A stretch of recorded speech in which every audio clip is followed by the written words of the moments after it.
So, dear friends from Lisbon, from Portugal, it is really an amazing occasion for us, for PACMA, to be here today. A couple of weeks ago, colleagues from PAN came to a demonstration we held in Madrid. It is called Misión Abolición. And of course, by the title, you must understand that is abolition, okay? Abolition against tauromaquia. Well, unfortunately, in Spain, Portugal and Spain share the same evil tradition. There are certain differences, but most of it is similarities. The year 2022, and we are still being pointed out internationally for bullfighting, for the sad interest of a minority, but the blood is so loud that it is impossible to ignore it. In Spain, we have 15,000 popular celebrations related to bullfighting.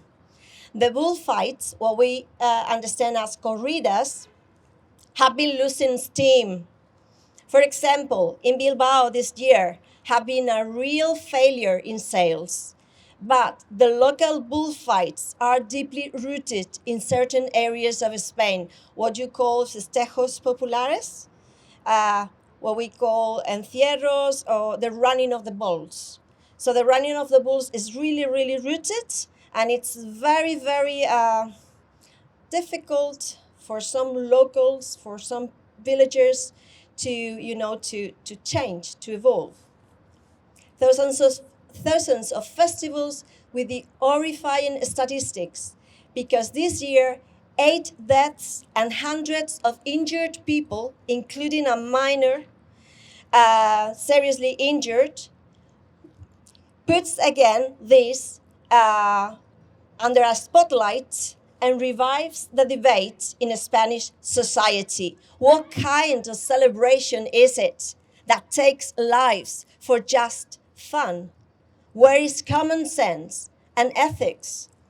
Because every year there are 500 people injured by bull-related accidents in Spain. It is unbelievable that these barbarities continue to be celebrated in spite of the deaths, both human and, of course, animal ones, and that there is no evolution from the administrations, because the administrations has the power to decide. There are some villages in Spain that have declared themselves to be free from tauromaquia, because they don't want to include these events in their celebrations. So there are like 150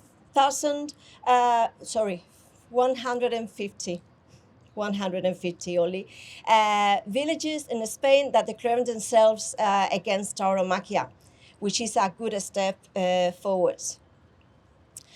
If any other sport, hobby, or custom resulted in such a number of human victims, not to mention animal victims, it would have been banned a long time ago.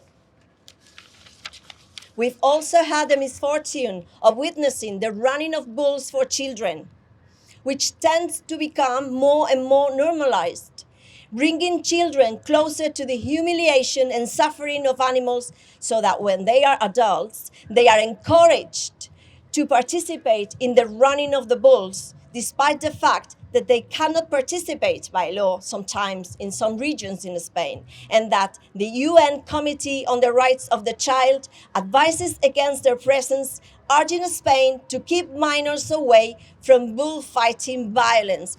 Do we really want to normalize animal abuse? Is this what we want for our children? However, hope is here, because the figures do not lie. In a recent survey, more than 80% of the people consulted were against bullfighting in Spain. 80%, that's a lot.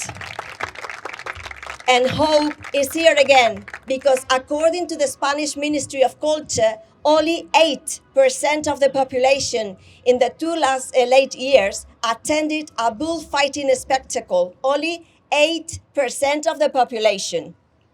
I know that here have been held only 4 corridas, so congratulations on that. So it is obvious that Spaniards and Portuguese clearly reject animal abuse, and all the data constantly prove right those of us who defend the prohibition of this scourge.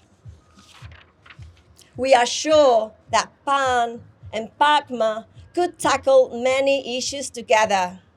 Many issues regarding animal rights, regarding environmental things. But there is an urgent call because the Portuguese and the Spanish are less tolerant of violence towards animals. And they are clear about this. Bullfighting must be banned as soon as possible and without excuses. PAN and PACMA together, we will be much stronger. We will be heard much louder. We will fight together until abolition. Obrigada. Thank you.